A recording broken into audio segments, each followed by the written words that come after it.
సరే ఈ మధ్య కొద్దిమంది మంత్రులు, పాత మంత్రులు, మాజీ మంత్రులు అక్కడక్కడ కొన్ని విషయాలు మాట్లాడుతూ ఉన్నారు.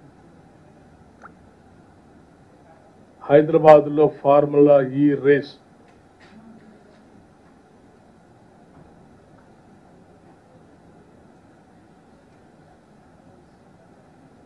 హైదరాబాద్ నగరానికి, రాష్ట్రానికి చాలా నష్టం జరిగింది. ప్రభుత్వం సరైన నిర్ణయం తీసుకోలేదు. వాటిని చూస్తే సరే ఇది ఏంటో నిజమే అనుకుని లోతులోకి వెళ్ళాం.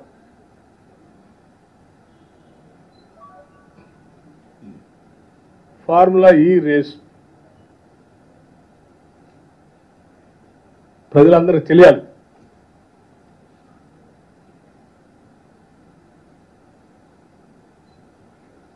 ట్రై పార్టీ అగ్రిమెంట్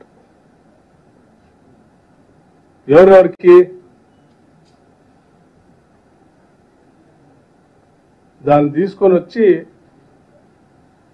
ఈడ రేస్ కండక్ట్ చేసుకొని టికెట్లు అమ్ముకొని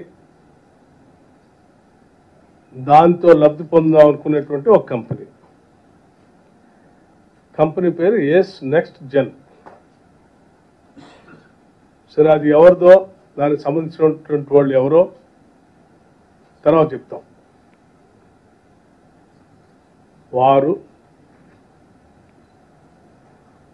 ఏబిపి ఫార్ములా ఈ ఇంకో కంపెనీ, ఈ ఫార్ములా ఈ రేస్ కండక్ట్ చేసేవాళ్ళ కంపెనీ ప్లస్ తెలంగాణ రాష్ట్రం,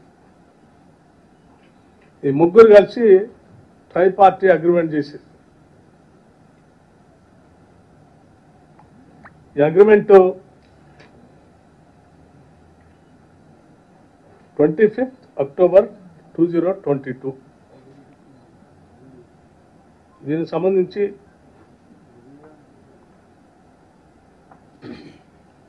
మరి రాష్ట్రానికి ఏదైనా ట్రై పార్టీ అగ్రిమెంట్ చేసుకుంటే, ఏదైనా ఈవెంట్ కండక్ట్ చేస్తే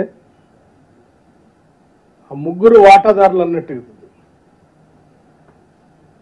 ముగ్గురు వాటాదారుల్లో మరి ప్రధానంగా హోస్ట్ చేసే నగరానికి, రాష్ట్రానికి కొంత మేలు జరగాలి, వాటా రావాలి. ఈ అగ్రిమెంట్లో ఏంటంటే టికెట్లు అమ్ముకునేదేమో ఎస్ నెక్స్ట్ జెన్ కంపెనీ,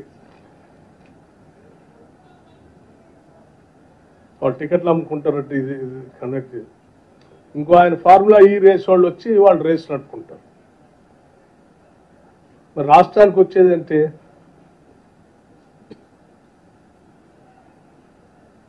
రాష్ట్రం అంట రేస్ కావాల్సిన ట్రాక్ ఇన్ఫ్రాస్ట్రక్చర్ తయారు చేయాలి. తయారు చేస్తే రాష్ట్రం హోస్టు, ఇన్ఫ్రాస్ట్రక్చర్ తయారు చేసిస్తే రాష్ట్రానికి ఏంటి ఆదాయం అంటే ఏం లేదు దాంట్లో.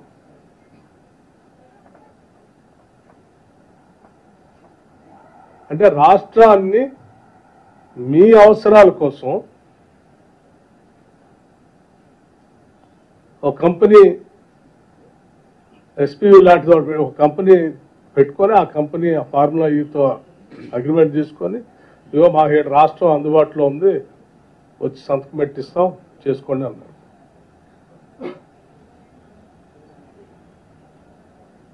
సరే ఈ ఫార్ములా ఈ రేస్ వాళ్ళకి ఫీజు కట్టాలి, డబ్బు వాళ్ళు వచ్చినది. ఈ ఆర్గనైజ్ చేసి టికెట్లు అమ్ముకునే వాళ్ళు ఫీజు కట్టాలని అగ్రిమెంట్ ప్రకారం. వాళ్ళు ఏం ఫీజు కట్టాలా, state government track infrastructure develop చేయాలి. ఫీజు కట్టాలని చెప్పినటువంటి కంపెనీ టికెట్లు అమ్ముకున్నారు, వెళ్ళిపోయారు విత్డ్రా తీసుకొని. ఈ ఫార్ములా ఈ రేస్ ప్రకారం 4 రేసులు కండక్ట్ చేయాలి. వాళ్ళు చేశారు, చూసుకున్నారు, ఎంతవరకు వచ్చినా చూసుకున్నారు, తీసుకున్నారు, వెళ్ళిపోయారు. టికెట్లు అమ్ముకున్నారు. అగ్రిమెంట్ ప్రకారం ఆ ఫార్ములా ఈ వాళ్ళకి డబ్బులు కట్టాల్సింది మొదటి సంవత్సరం కట్టారు. రెండో సంవత్సరం వాళ్ళు విత్డ్రా అయ్యి ఈ ఫార్ములా ఈ వాళ్ళే వెళ్ళిపోతూ దాన్ని ట్రై పార్టీ అగ్రిమెంట్ నుంచి బై పార్టీ అగ్రిమెంట్ లాగా మార్చేశారు. అంటే ఇరు పార్టీల మధ్య. అంటే ఆ ఫార్ములా ఈ రేస్కి కట్టాల్సిన ఫీజు సంబంధించి 110 crores. ఎవరైతే అసలు ఆ ఫార్ములా రేస్ పెడతామని చెప్పి ట్రై పార్టీ అగ్రిమెంట్ చేసుకొని అన్ని దాదాపు 80 పర్మిషన్లు తీసుకోవాలి. వాళ్ళు 110 కోట్లు కట్టాలి. వాళ్ళు ఆ ఈవెంట్ కండక్ట్ చేసుకున్నారు. సో ఆ 80 దాదాపు కేంద్ర రాష్ట్ర ప్రభుత్వాల నుంచి తీసుకోవాల్సినటువంటి 80 పర్మిషన్లకు సంబంధించింది వాళ్ళకి కట్టాల్సిన 110 కోట్లకు సంబంధించి వాళ్ళు కట్టకుండా తీసుకొచ్చినటువంటి వాళ్ళు వదిలేసి రాష్ట్రం మీద బై పార్టీ అగ్రిమెంట్ లాగా